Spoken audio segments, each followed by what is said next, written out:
అయ్యా నారా చంద్రబాబు నాయుడు గారు ఆ రోజు గుంపులుగా అలయన్స్ పెట్టుకుని వచ్చారు. కానీ ఈ రోజు ఆ గుంపు ఎక్కడుంది? ఆ సమూహం ఎక్కడుంది? రాష్ట్రాన్ని దోచుకోవడానికి వచ్చిన నీ గుంపు మాటలు చెప్పడానికి మాత్రమే పరిమితమైంది. గత 5 సంవత్సరాల క్రితం ఈ రాష్ట్రం కరోనా అనే మహమ్మారితో అనేక రకాలుగా ఇబ్బందులు పడుతున్న వేళ ఆ రోజు రాష్ట్ర ముఖ్యమంత్రి జగన్మోహన్ రెడ్డి గారు అనేక పథకాల విషయంలో కానీ అనేక సౌకర్యాల విషయంలో కానీ ఎటువంటి ఎన్నికలు చేసినా నామరూపాలు కనిపించలేదండి. మీలాగా నోటికొచ్చిన పథకాల పేర్లు చెప్పి జనాలను మోసం చేయలేదే. ఆయన చేయగలిగే పథకాల పేర్లు చెప్పాడు, అవే చేసి చూపించాడు. అంతటి కరోనా మహమ్మారిలో కూడా జనాలను మోసం చేయలేదండి. ఈ రోజు అప్పుల పేరు చెప్పి రాష్ట్ర ప్రజల్ని మోసం చేయడానికి పూనుకుంది ఈ కూటమి ప్రభుత్వం. 2014 నుంచి 19 మధ్యలో టీడీపీ ప్రభుత్వం అప్పు చేయలేదు. మరి మీరు చేసిన అప్పుని ఆయన ఏ రోజు బయటికి చెప్పలేదే. పోనీ వెల్ఫేర్ స్కీమ్స్ కానీ ఏమన్నా ఆపడం జరిగిందా? అది లేదు.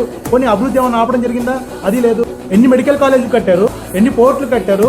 ఇక స్కూళ్ళ విషయానికి వద్దామండి. స్కూళ్ళను అభివృద్ధి పదాలను నడిపించిన ఘనత జగన్మోహన్ రెడ్డి గారిది కాదండి. కేవలం అడ్డగోలుగా మీరు హామీలు ఇచ్చి పథకాల పేర్లు చెప్పి జనాలకు ఉద్యోగాలు ఇస్తామని చెప్పేసి అడ్డగోలుగా మీ ఇష్టం వచ్చినట్టుగా ఈ రాష్ట్రాన్ని మీరు కేవలం ఏలుకోవడం కోసమే, మీరు పాలించడం కోసమే మీ నోటికి వచ్చినట్టుగా అబద్ధాలు చెప్పడం వాస్తవం కాదా అండి?